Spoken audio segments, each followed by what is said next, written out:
Hello and welcome to part 3 of the fan class. In this video, what we're going to do is we're going to walk through our fan class, which we created in part 1 of the video, and our fan test, which we created in part 2 of the video. What we're going to do is we're going to walk through creating the objects using the Java Visualizer tools. So let's go ahead and get started with that. So the first thing I want to do is, what I want to mention is that when you run the Java Visualizer tool, there can only be one class. So what I've had to go and do, if we go back into JGrasp, is I have my fan class, and then I have my separate class, which is my fan test class that has the main method. So what I did in order to run this example in the Java Visualizer tool, I went and took the main method and copied and pasted that into my fan class. So if you go ahead and look at my fan class, you can scroll on down. So we've gotten down to our set color method that gets called. So let me go back into JGrasp. So we're at the set color point right at this line here, 57. And then after that line, what I did was, if I go into my fan test class, is I just copy and pasted the public static void method. So you want to make sure you just pick up the method itself, not the curly braces belonging to my fan test class.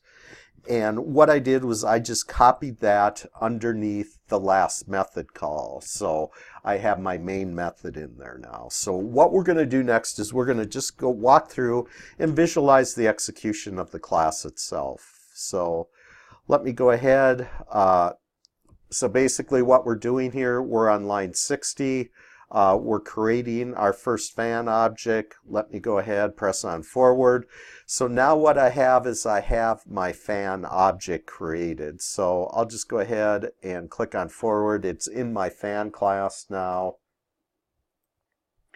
And what I have is my new fan. And you can go ahead and see what the defaults are for the various instance variables.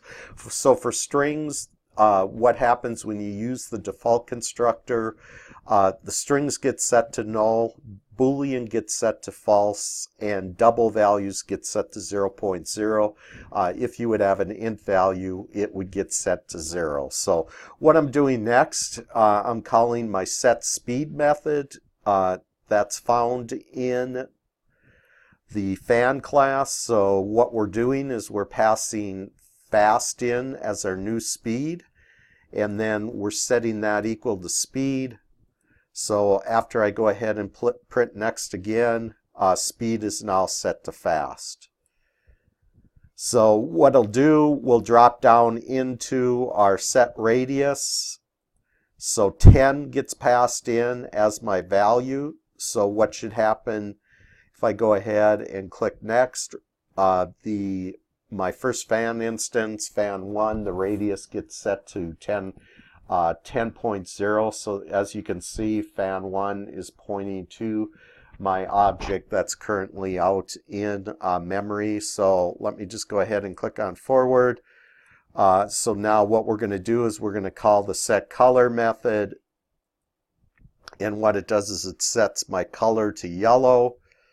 Click on forward again. We're down to the set on. We want to set it equal to true. So if I click forward a couple of times, on is finally true. Click forward again. We'll return. So now we're into our print line statement. So within our print line statement, the first thing we're going to do is we're going to call get speed. And if I click forward a couple of times, what get speed does is it returns my fast value, the instance variable for my fan1 object. So let me go ahead. Then what I need to do is I need to go ahead and call the get color. Color will get returned from that method this time on line 48. Then I need to get the radius, so we'll return our radius value. So in this case, radius gets returned as 10.0. We'll get color. We'll go ahead and we'll return if it's on or off. True gets returned. And then finally, we print the output down below. So speed is fast, color is yellow, radius is 10, and the fan is on. So let's go ahead and click forward. So what we're on is line 70, so we should be creating another fan object. So fan 1 points to that object. We'll go ahead and walk on through. So now fan 2 points to its own separate instance of a fan object. So what we have here is we have a fan instance that fan 2 is pointing to. So now we're just going to do the same thing. We're going to go ahead, walk through the code, set our speed equal to medium, set our radius equal to 5. As you can see, the values that are getting changed are for my fan 2 instance, because that is the instance that is calling the various fan class methods. We'll set the color equal to blue, and then we'll set on equal to false. And then now we're going to go through and we're going to call each one of the get methods on my fan 2 object. So we're going to return the speed. So what gets returned is medium, the speed related to my fan 2 instance. We'll go ahead and return the color, which is blue, that gets returned. We'll go ahead and return the radius. So the radius is 5, that gets returned. And then we need to determine if it's on or off, so we'll call the isOn method of our fan class, and that'll return our value of on, which is false.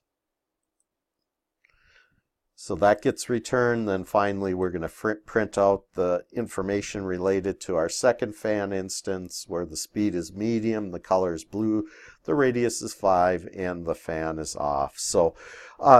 So using the Java Visualizer tool is really a great tool to visualize the actual creation of each one of the fan instances.